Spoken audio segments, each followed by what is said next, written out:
Hello बच्चों, आइए प्रश्न को देखते हैं। तो प्रश्न में दिया है वैद्युत रसायन को परिभाषित कीजिए तथा महत्व का भी वर्णन कीजिए। आइए मुख्य अवधारणा की चर्चा करते हैं। मुख्य अवधारणा। तो प्रश्न में हमसे क्या पूछा है, वैद्युत रसायन को परिभाषित करिए, यानी कि विद्युत रसायन क्या होता है यह हमें परिभाषित करना है। तो इसकी परिभाषा देखें कि वैद्युत रसायन क्या होता है। तो भौतिक रसायन की वह शाखा जिसमें उन रासायनिक अभिक्रियाओं का अध्ययन किया जाता है जो किसी विलयन के अंदर एक इलेक्ट्रॉन चालक और एक आयनिक चालक के मिलन तल पर होती है। तो वैद्युत रसायन क्या होता है? भौतिक रसायन की वह शाखा होती है जिसमें उन रासायनिक अभिक्रियाओं का अध्ययन किया जाता है जो किसी विलयन के अंदर एक इलेक्ट्रॉन चालक और एक आयनिक चालक से मिलकर तल पर होते हैं, के मिलन तल पर होती है। तो जिसे हम क्या कहते हैं? वैद्युत रसायन कहते हैं। तो इसको अगर हम समझें तो जैसे कि कोई हमारा विद्युत सेल होता है,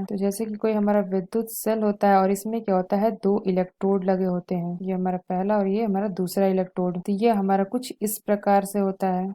एक इलेक्ट्रोड हमारा होता है, तो ये हमारा होता है प्लस का और ये माइनस का। एक को हम कहते हैं एनोड। यह जो हमारा होता है एनोड होता है जो कि धन आवेशित होता है, और ये हमारा होता है कैथोड जो कि ऋण आवेशित होता है, कैथोड। जो हमारे इलेक्ट्रोड हैं ये हमारे क्या होते हैं? इलेक्ट्रॉन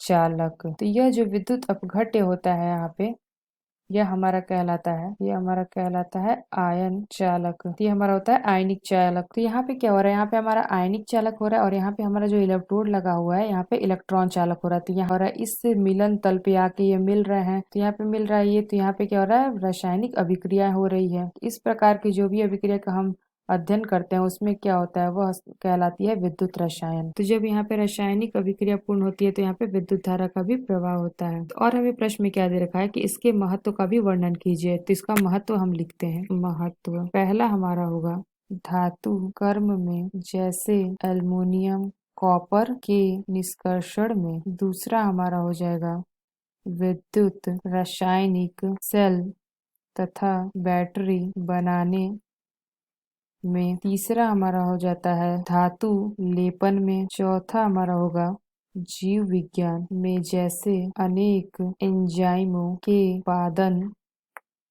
में। तो पहला हमारा दे रखा है धातु कर्म में जैसे कि एल्युमिनियम कॉपर के निष्कर्षण में। तो ये जो हम रासायनिक पहला हमारा दे रखा है धातु कर्म में जैसे कि एल्युमिनियम कॉपर के निष्कर्षण में। तो विद्युत रसायन से जो हम धातु का निष्कर्षण करते हैं तो वो एकदम शुद्ध होता है। दूसरा हमारा दे रखा है विद्युत रसायन सेल तथा बैटरी बनाने में। तो विद्युत रसायन का हम उपयोग करते हैं किसका? सेल तथा बैटरी बनाने में भी करते हैं। तीसरा हमारा दिया है धातु लेपन। तो जैसे कि हम चांदी के ऊपर सोने का परत चढ़ा लेते हैं, यानी कि धातु का लेपन कर लेते हैं, तो उसमें ये क्या होता है? विद्युत रसायन का उपयोग होता है। और चौथा हमारा दिया है जीव विज्ञान में जैसे अनेक एंजाइमों के उत्पादन में। तो ये हमारे कुछ महत्व हैं वैद्युत रसायन के। तो आशा करते हैं आपको समझ में आया होगा। धन्यवाद।